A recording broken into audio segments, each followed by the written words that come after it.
2025 को लेकर नमूरा ने एक रिपोर्ट निकाली है। इसमें पूरे साल के आउटलुक से लेकर कंज्यूमर ट्रेंड्स को लेकर इंसाइट दी गई है।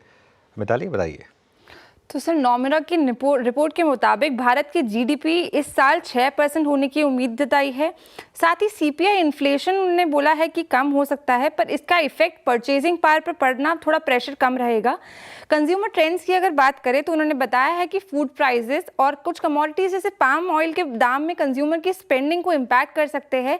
पर साथ ही रूरल डिमांड जो है वहाँ ग्रीन शूट्स दिखाई दे रहे हैं, क्योंकि बेहतर मानसून की संभावना है और साथ ही हायर क्रॉप प्राइसेस भी देखने को मिल सकते हैं और इंटरेस्ट रेट में गिरावट भी एक सपोर्ट फैक्टर बन सकता है।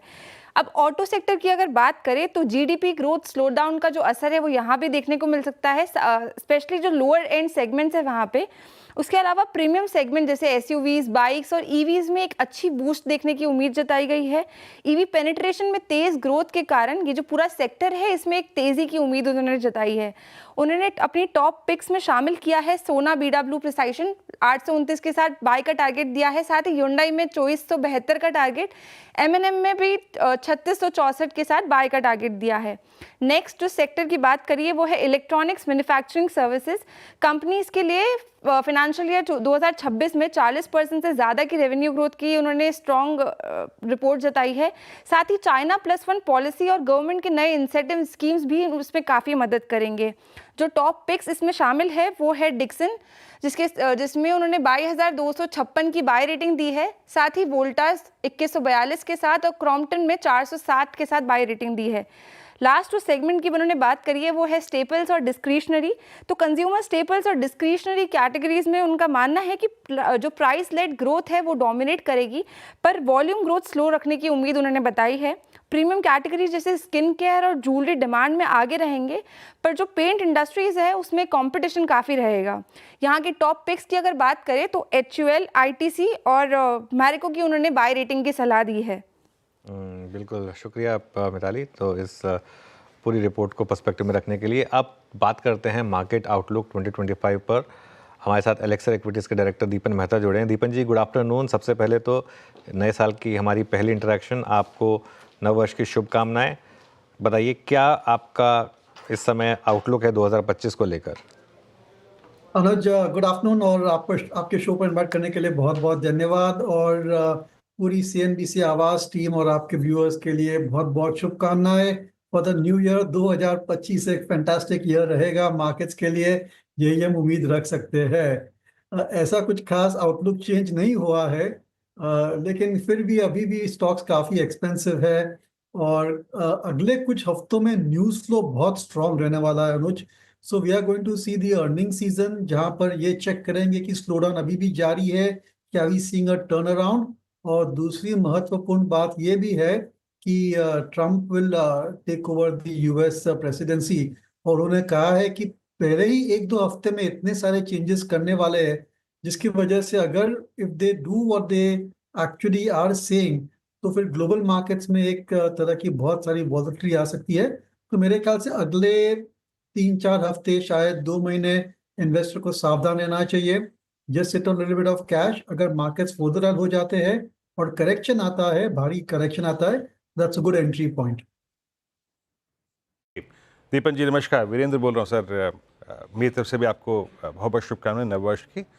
ये कल जो ऑटो के नंबर्स आए सर, इसमें आपका कुछ कन्विक्शन ऑटो पे आया क्या, specially in case of Maruti, जहाँ पे छोटी गाड़ियों के नंबर्स थोड़े से इम्प्रूव नज़र आए, या फिर आप इसे जस्ट ईयर एंडर फेस्टिवली के चलते हल्के से पुश को मानते हैं, इसका ट्रेंड में तब्दील होना मुश्किल लग रहा है आपको, आपका ऑटो पे टेक इन नंबर्स के बाद?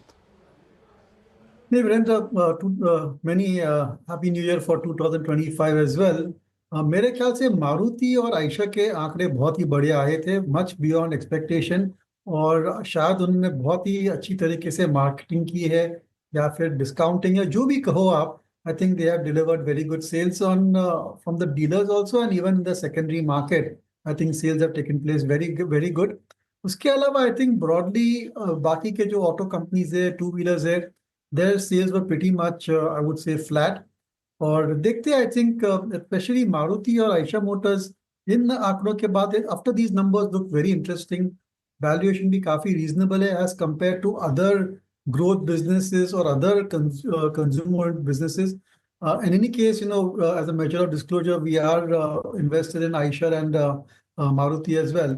So I think definitely ये दो company में investor का interest बढ़ना चाहिए, and maybe if you're looking at increasing exposure to auto, then I would certainly look at these two companies on the top priority list. Maruti और Eicher Motors ये top priority radar पर रहेंगे दोनों stocks. Dipin जी, श्रेया बात कर रही हूँ, आपका भी नववर्ष मंगलमय हो। सवाल रियल एस्टेट पे है सर मेरा। 2024 में रियल एस्टेट ने अच्छा परफॉर्म किया है, साथ ही लग्जरी में बूम देखने को मिला है, इंडस्ट्रियल ग्रोथ अच्छी रही है। 2025 कैसा रह सकता है? जिस तरीके से इंफ्रा पे भी सरकार का जोर है और कैपेक्स बढ़ाएगी, तो क्या 2025 में भी हमें अच्छी खासी तेजी देखने को मिल रही है? साथ ही लग्जरी सेगमेंट कैसा परफॉर्म करेगा sir? Happy new year to you. देखिए, जो रियल एस्टेट साइकिल रहती है ना, वो करीबन 8 या 10 साल की रहती है। तो ये रियल एस्टेट साइकिल है स्टार्टेड जस्ट आफ्टर कोविड और सो 2021 के आसपास। सो आई थिंक एटलीस्ट टिल 2030 ये रियल एस्टेट साइकिल की ट्रेंड जो है वो पॉजिटिव रहनी चाहिए। बट फिर भी जब भी ट्रेंड पॉजिटिव भी रहती है, there can always be a few quarters of softer sales, लेकिन ये अभी तक हमने देखने को नहीं मिला है in the real estate industry. इसलिए मैं थोड़ा कॉशियस हूँ, क्योंकि ये जो मोमेंटम चल रहा है इंडस्ट्री में, जिस हिसाब से सेल्स हो रहे हैं, नए प्रोजेक्ट्स लॉन्च हो रहे हैं, आई सस्पेक्ट शायद 1 या 2 साल में थोड़ी इन्वेंट्री बहुत ज़्यादा बढ़ जाएगी, and that may create some problems for real estate companies. Real estate stocks के दाम भी बहुत बढ़ गए हैं, और जो डिस्काउंट 30 से 50% का था from the net asset value, now they are trading at I think anywhere from 10-15% discount to the net realizable value. तो मैं थोड़ा cautious रहना चाहूँगा रियल एस्टेट में, लेकिन अगर आप लॉन्ग टर्म इन्वेस्टर हो तो definitely remain invested. From a fresh investment perspective, अगर कोई sector has given as good return as real estate has and it is cyclical in nature, then certainly I would be a bit cautious to increase exposure. Okay. Deepan ji, Avenue Supermarts के numbers को market ने इतना बड़ा thumbs up दिया। By the way Nifty 24,000 के नीचे आया और काफ़ी प्रेशर आ रहा है HDFC बैंक की वजह से।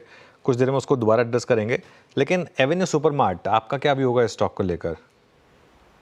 आई think I was impressed with the growth numbers which came. शायद बेस इफेक्ट का भी फायदा हो सकता है, one needs to check, I am not very sure about it.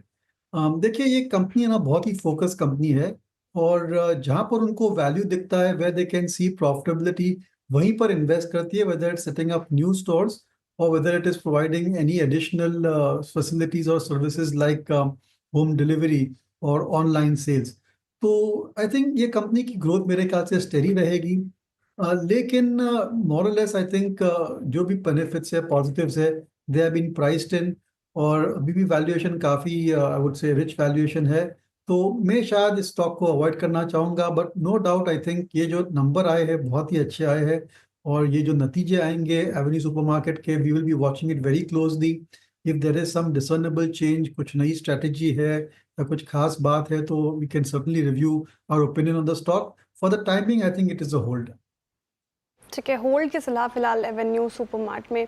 दीपन जी, आज गिरते बाजार में कुछ ऐसे स्टॉक्स हैं, एनर्जी सेक्टर के स्टॉक्स, जिसमें अच्छी खासी तेज़ी देखने को मिली। PFC, REC, रेडा जैसे स्टॉक्स में अच्छी तेज़ी, अच्छी मूव देखने को मिल रहे हैं।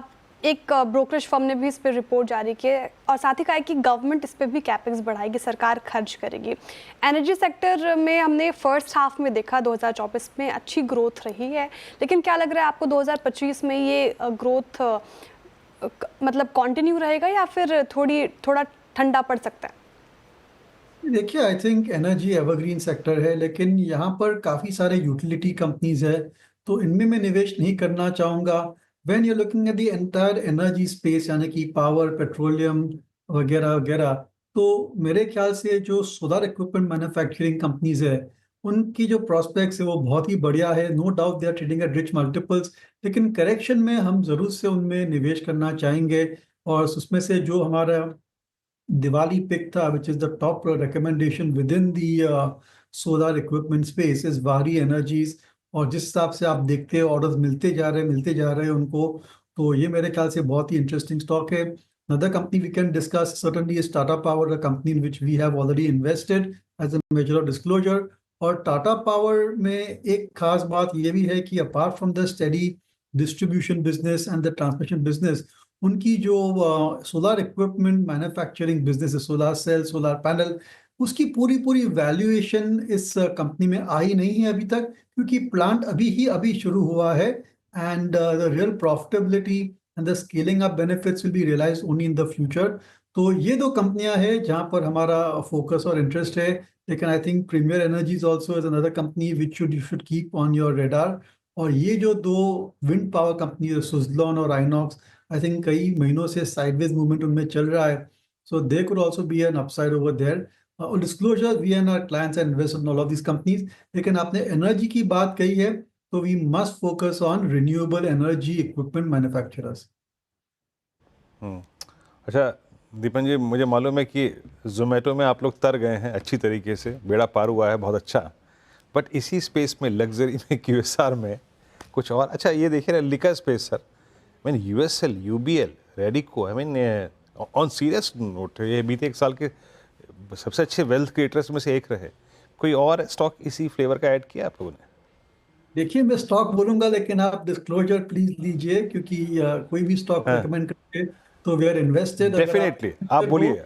अगर इन्वेस्टेड हो तो डेफिनेटली आपका व्यू प्रेजुडिस देने वाला है, उतना समझ लीजिए।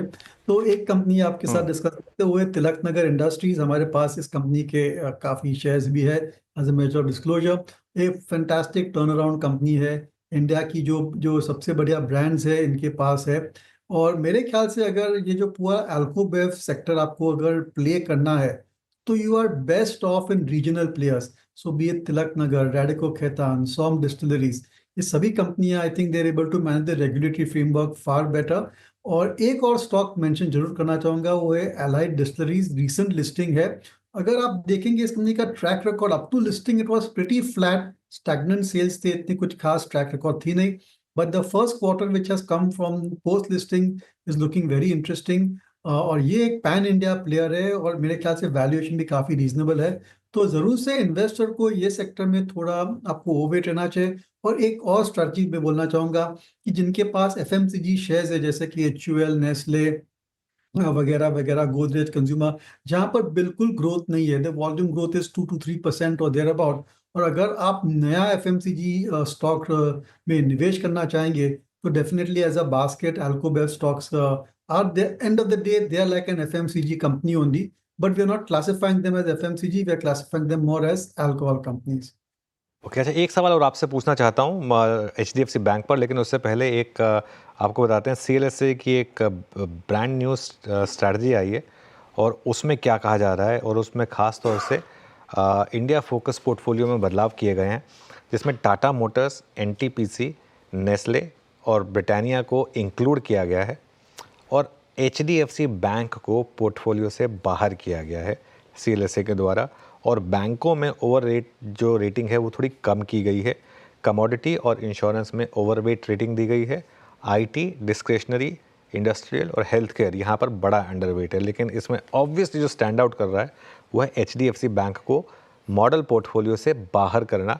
और एक बार जरा आप HDFC बैंक का आज का चार्ट लेकर आइए, 2.5% नीचे। दीपन जी, आखिरी सवाल आपसे, HDFC बैंक पर क्या व्यू होगा अब? देखिए, बहुत कंफ्यूजन है HDFC बैंक पर, हमारे पास है, सबके पास HDFC बैंक है, गोज विदाउट सेइंग। देखते हैं, आई थिंक 1-2 क्वार्टर देते हैं मैनेजमेंट को। आई थिंक अगर RBI की इंटरेस्ट रेट कट आ जाती है, या क्रेडिट जो मनी मार्केट में थोड़ा ईजिंग हो जाता है, क्रेडिट फ्लो बढ़ जाती है, लिक्विडिटी कंडीशन इंप्रूव होती है, तो I think you can see a good rally in banking stocks. Banking stock cyclical industry है, और अच्छी रैली आएगी बैंकिंग स्टॉक में, तो HDFC bank and other banking stock can also do well.